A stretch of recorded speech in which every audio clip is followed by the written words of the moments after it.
Think about it. Every hiring decision is a choice that can make or break a team, a culture, and even an entire company. So how do we make the right choice? Hi, I'm Dr. Mickey, and welcome to Inside the Mind of Hiring. Here we'll uncover the psychology and strategy behind effective hiring. Because the right fit isn't just about skill or experience. It's about understanding people, their motivations, their strengths, and the shadows of their shortcomings. Together, we'll tackle the tough questions. How do we look beyond bias? How do we find the qualities that make people not just qualified hires, but the right hires? This is about identifying leaders who drive success, lift morale, and actualize a company's vision. Inside the Mind of Hiring starts now. Well, hello everybody. And hi, Dr. Pat. We're going to share with our audience today what's going on about our show, Inside the Mind of Hiring. And this particular episode, blind leaders and their self-defeating habits. Let me just say that blind leaders can create cultures that drive out top performance through bad attitudes and practices and self-defeating defense mechanisms. Very clinical, isn't that? Blind leaders, that is, too often compromise the core trust that is really important for engaging people and enabling their talents to flourish and synergize. Blind leaders too often lack the core principles that we talked about in the last episode of integrity, accountability, and servant leadership. And just to review, integrity relates to, of course, telling the truth and doing what you say you're going to do, but also doing what's right, not necessarily what's easy or comfortable. Accountability, as we broke down, relates to leaders that give 100% credit to everyone when there's a success, and they take 100% of the responsibility for failures or mistakes. And servant leaders more often do what's in the best interest of the team needs rather than their own. So what are some core examples in business and sports where blind leaders lose key talent and end up hurting themselves and their businesses or organizations? What are the blind spots, and how can leaders acknowledge and correct them before it's too late? Now let's start with a real-world business example.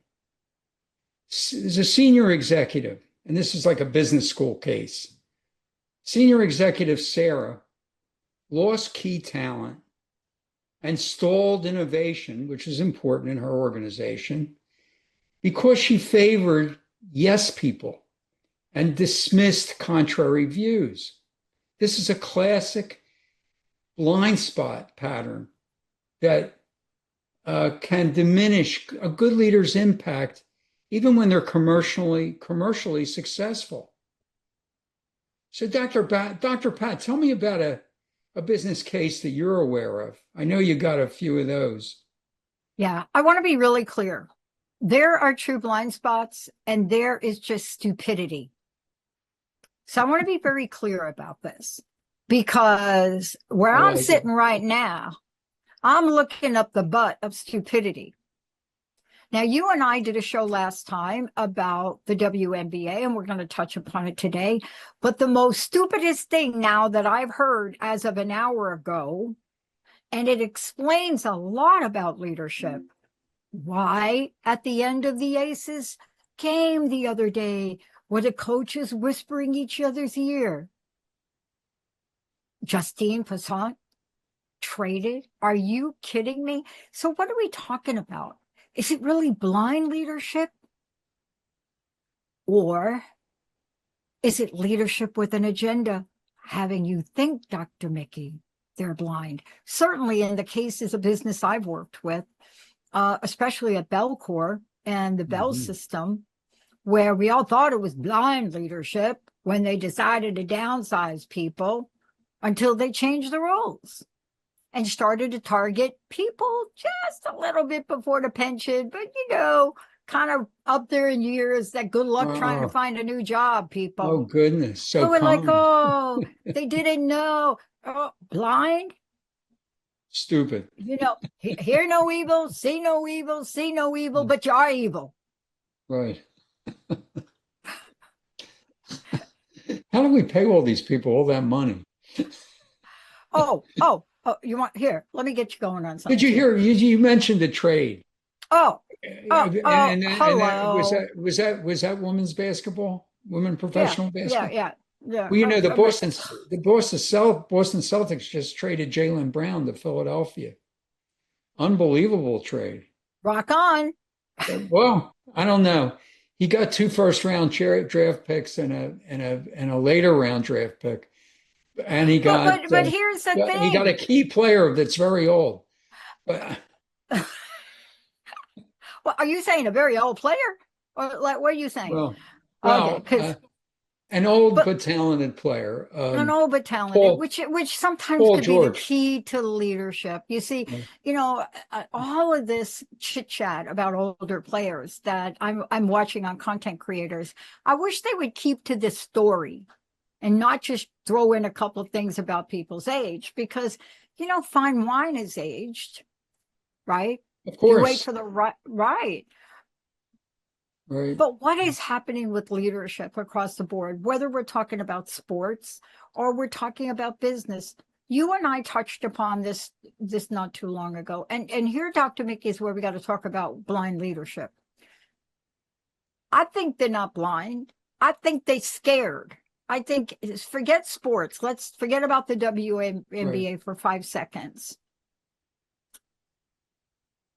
AI has got everybody at the top scratching their heads and thinking it's a Terminator movie.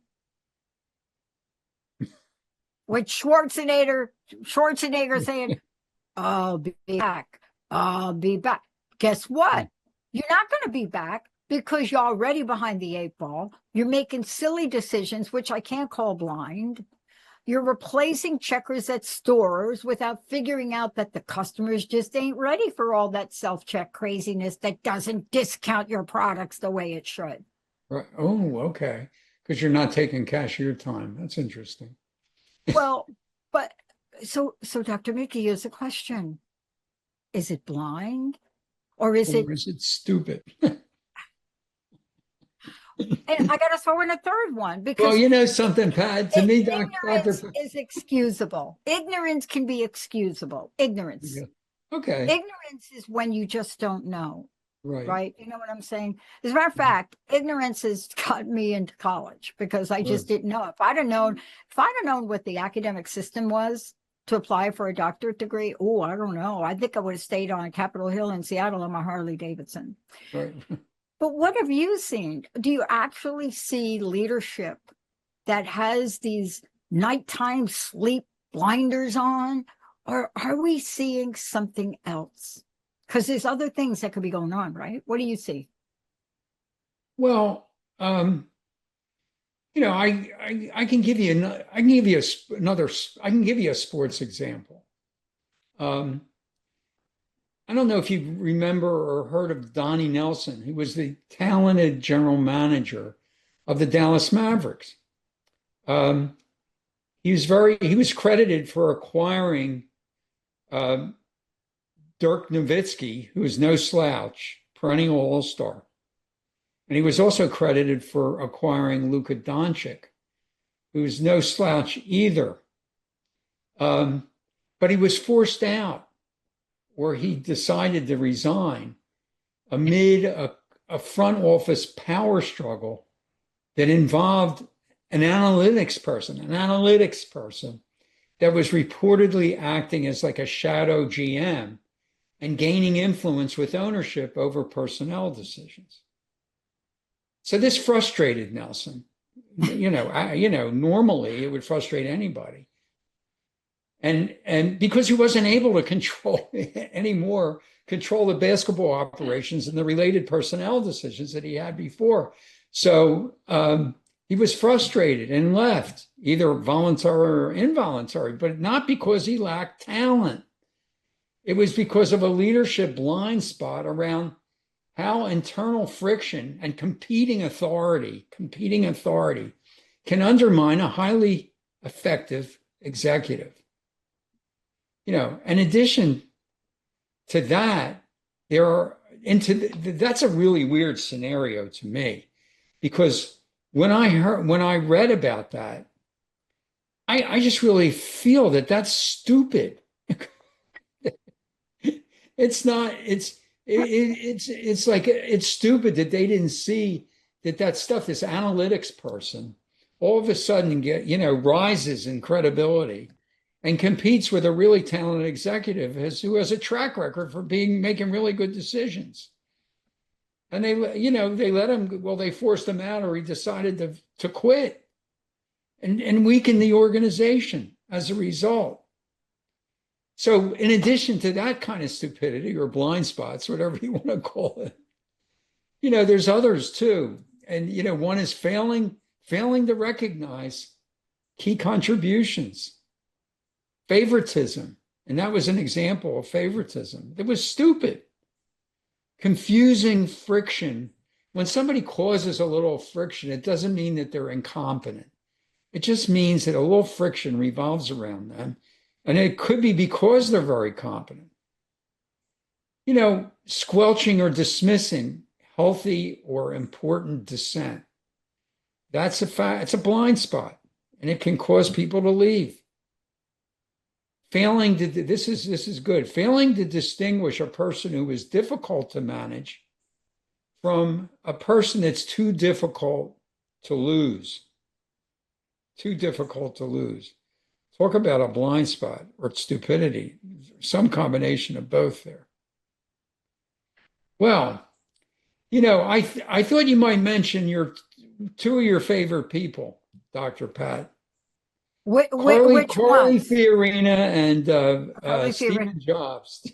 Well, I want to talk about Carly for a minute. Okay. So there's a couple of things that happens in the world.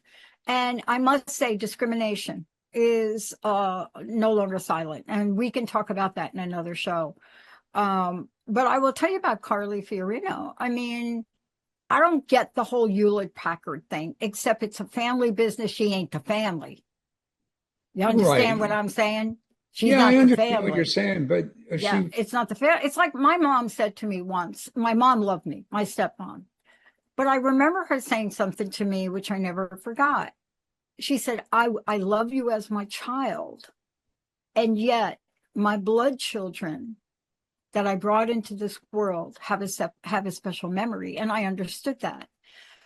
But Carly, I mean, nobody came to her defense. Look at her record with HP. Come on now. I mean, look at the product she put out. So I'm going to put that aside because that's just stupidity. That's not ignorance, but that's something that happens in envy, and we're seeing it in the WNBA right now. Right. The other one is Steve Jobs. What do I want to call that? Envy, jealousy, and the guy at the top that creating everything over there. Let's fire him because what? You think he's what? Like a nut job? Well, yeah. They thought he caused some friction. He caused some friction, right? Okay. And what did they have to do, Dr. Nikki? What did they have to do? Well, they should have helped him. No, you can't help Steve Jobs. Cause more friction. You know what that's like? That's like, oh, let me go help Einstein. Oh, okay. What? Well, they should have enabled him to cause more friction. They should have let him create. They should have let him be Steve Jobs. Right. Just like they should let Caitlin Clark be Caitlin Clark, and that's a whole nother game. But the point is they had to bring him back. Well, why did they bring him back? Because the organization became a lot weaker when he left. Why? Because of what I call toxic root. Root is an acronym I use in leadership. But let's talk about leadership for a minute. You see, right before the show, my friend calls me and says, "Are you going to be talking about WNBA?" I said, not in this show. We're not going to. He said, my friend said, "You got to talk about it." I said, "Why?" They said, "Did you just see the Passant trade?" And I said, "Oh my God, now I understand the interaction between Stephanie White and Becky Harmon the other night. The Aces lost, right, to it." So I'm just backing up a little bit, and I'm trying to think, what is going on? What is going on? Well, the Indiana Fever trades Justine Passant to what? What is happening? What is going on in this? Okay, no counteroffer, nothing like that. But let's not talk about that. Let's talk about leadership for a minute, because there's not enough time. Leadership, Dr. Mickey, doesn't die because people make mistakes. I just want to be very clear about that. Lee Iacocca is another example. It doesn't die because people make mistakes. Leadership dies when truth becomes optional, courage becomes inconvenient, and trust becomes collateral damage. Well said. See, we're talking about examples where you could break it down. But there's also another thing to talk about, and you've seen this in companies you've worked in, and I've seen it. Right. Leadership rarely dies, rarely, in one dramatic moment. It dies in the thousands of small decisions no one thinks history will remember. Or that are important. But we don't remember them. No. No, we No. remember Churchill's decision, last stand. Right. But we don't remember how long it took for the United States to make a decision. What the heck? You had to be bombed? I Right. mean, these are things, when you step back, you look at the transformational moment. But transformational greatness, you see, transformational greatness doesn't change the game. It exposes the leadership around it. Transformational greatness of a Caitlin Clark, an Asia Wilson, I don't care who you want to pick out, a Michael Jordan, right? Mickey Mantle, Babe Ruth, I don't care who you talk about. What that does, it exposes the leadership around it. Now, what in the world do you think would have happened if they tried to shut the Babe up? Come on. Well, Come on. Come on. Babe would have He'd either have taken the bat. The Babe would have carried the bat and like took some people out. yeah, right.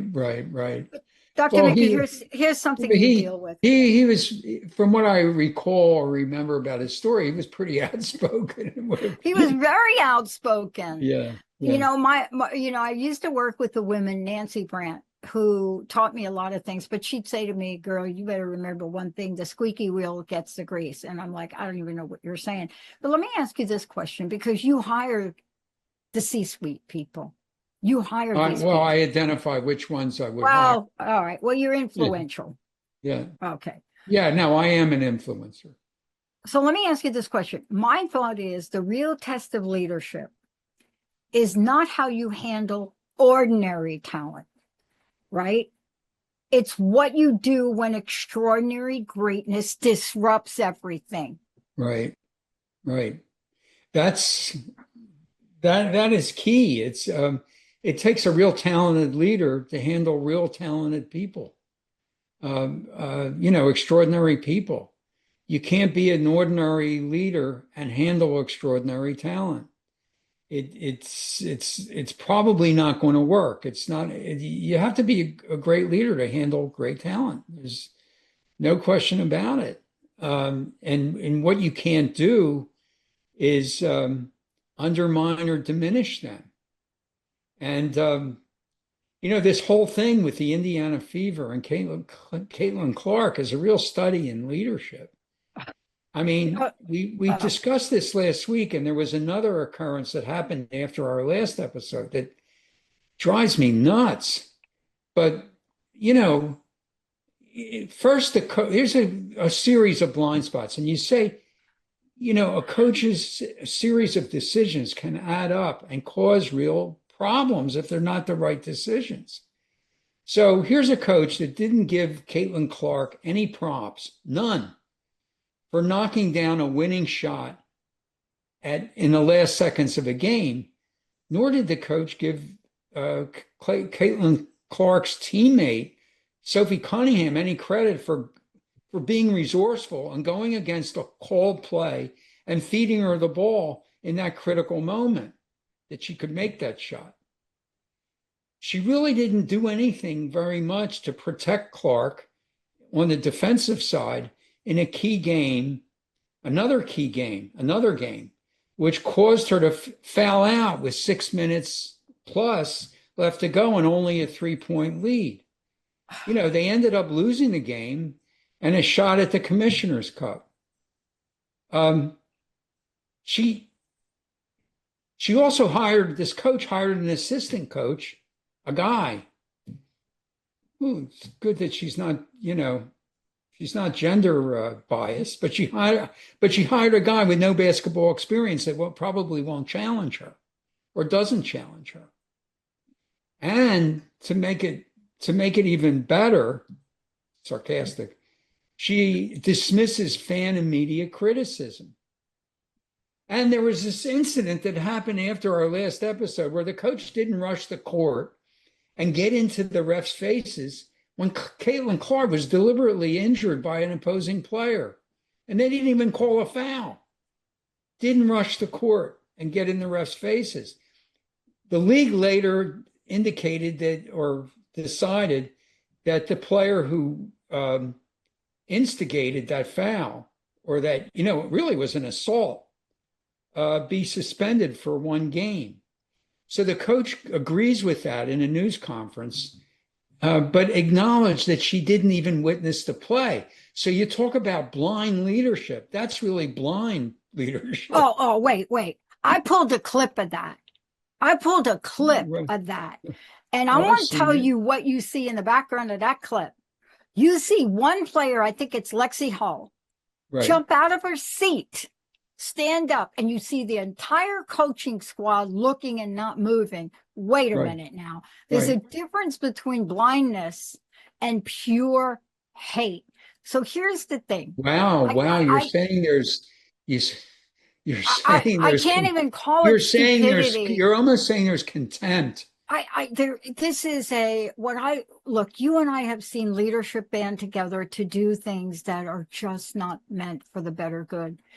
The Passant trade today, I have got a lot to say about that. The Passant trade happens when organizations mistakes temporary relief for a visionary leadership. What? Well, I feel happy for her because she's going to go make some money now and she's going to get to play. Okay, good. I like it.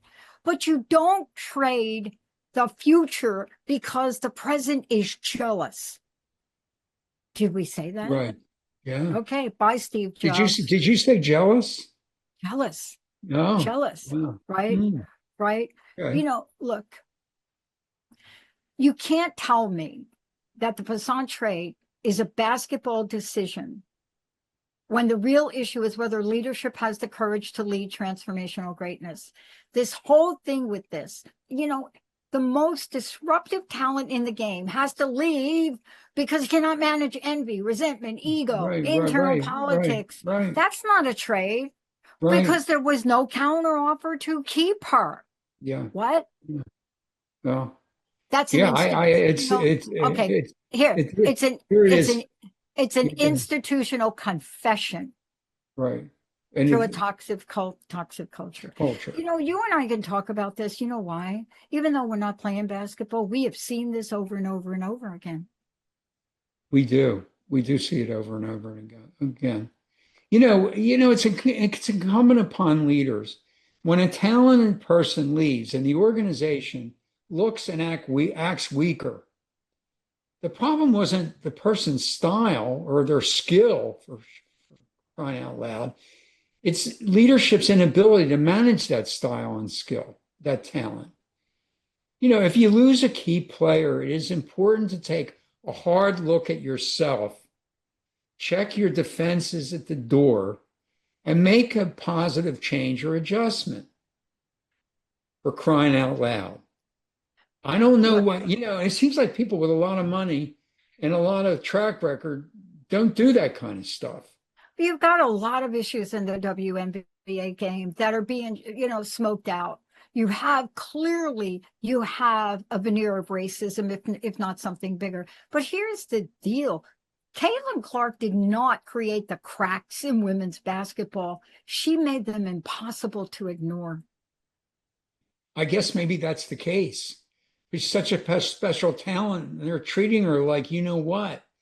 These NBA stars, superstars, men who were superstars when they played, they basically were appalled by what happened with that player's assault of her. That wasn't even acknowledged during the game by the coach. And it's like they've advised, at least one of them has advised Caitlin Clark to quit the WNBA and play in Europe to earn more money and get more respect. If you're hiring a leader, ensure that they have Dr. Pat 2020 vision. And or be Phil Jackson and go implement a Zen model to manage Michael Jordan. Look, the Caitlin Clark effect is bigger than basketball. It is a live case study in what happens when transformational greatness enters a system that is not emotionally, culturally, or structurally ready for it. Yeah.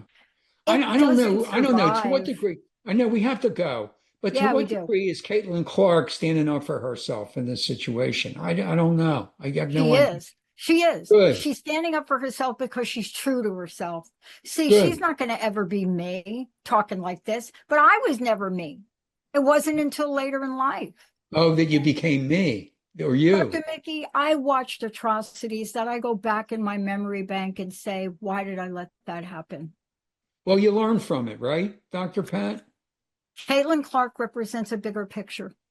The 10, 11, 12-year-old girls that look up to her. Sure. She understands, if not clearly, that she's part of something that she cannot control and manage. But I'll tell you what she is. She will fight for the underdog the way she called out the way referees were being paid the other day. They're not. She said, make them employees and get them training. Right. That's her after being fist on the ground, Caitlin Clark. Yeah, God. Yeah, good for her. Good for her, Dr. Pat. Thank you, Dr. Mickey. We're good. You got it. We're time to check out. Thank you. You have been listening to Inside the Mind of Hiring with me, Dr. Mickey Fineberg. Tune in the first and third Tuesday at 11 on Transformation Talk Radio to discover the psychology of making successful hiring decisions. In each episode, hiring managers and HR pros will learn how to leverage assessments and other key screening sources and avoid common pitfalls. Job seekers will gain insight into successfully presenting themselves. For more information on assessing people for mission-critical jobs and on career assessment and coaching, visit deltaconsultants.com and my LinkedIn profile. If you'd like to write me personally, it's Mickey, M-I-C-K-E-Y, at deltaconsultants.com.